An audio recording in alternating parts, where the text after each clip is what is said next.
అందరికీ నమస్కారం. ఈరోజు రాష్ట్ర వ్యాప్తంగా ఉన్న నిరుద్యోగులు పెద్ద ఎత్తున ప్రభుత్వం మీద వ్యతిరేకతో నిరుద్యోగులందరూ ధర్నా చేస్తున్నారు.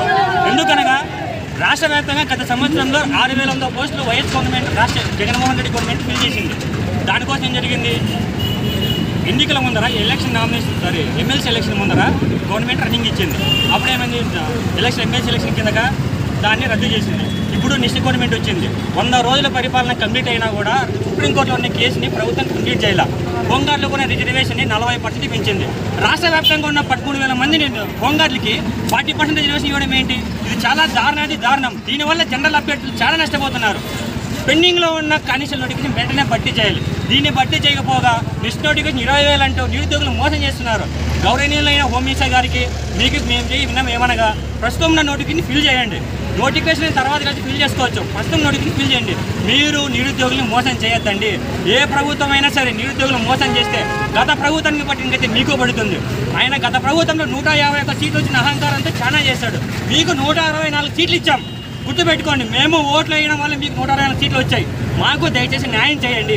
హోంగార్డులకు పెంచిన రిజర్వేషన్ తక్షణం తగ్గించండి. రాష్ట్ర వ్యాప్తంగా ఉన్న నిరుద్యోగులు 95,000 మంది కుటుంబాలు 2 సంవత్సరాలుగా పడిగాపులు కాస్తున్నాం.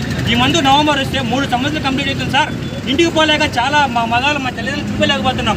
చెట్టంత కొడుకులు మేము పనిపాటు లేకుండా రాష్ట్ర వ్యాప్తంగా నిరుద్యోగులు రీడింగ్ సెల్లోను హాస్టల్లోనూ ఉండి వేలానికి వేల కోట్ల డబ్బులు లక్షల కొద్ది ఖర్చు చేసుకుంటూ మా బాధలు మేము పడుతూ ఉంటే మా సమస్య మీకు పట్టదా? 100 రోజుల పరిపాలనకి చికెన్ ఏర్పిస్తారా సార్? మీరు కనిపించండి సార్. మీ పరిపాలన బాగుంది కాబట్టి ప్రజలు ఓట్లేసి మీకు గెలిపించారు. మా నిరుద్యోగుల గురించి పట్టించుకోండి. రాష్ట్ర వ్యాప్తంగా సుప్రీంకోర్టు సార్, సుప్రీంకోర్టు న్యూఢిల్లీలో ఉంది, అమరావతిలో లేదు కదా. ప్లస్ వచ్చింది అమరావతిలో, సుప్రీంకోర్టులో కాదు కదా. సీఎం గారు మీరు తలుచుకుంటే మా సమస్య పరిష్కారం అవుతుంది. మాకు న్యాయం చేసే సత్తా కేవలం నారా చంద్రబాబు నాయుడు మాత్రమే ఉంది. లోకేష్ గారు మాట తప్పారు. 100 రోజుల్లో కంప్లీట్ చేస్తా అన్నాడు.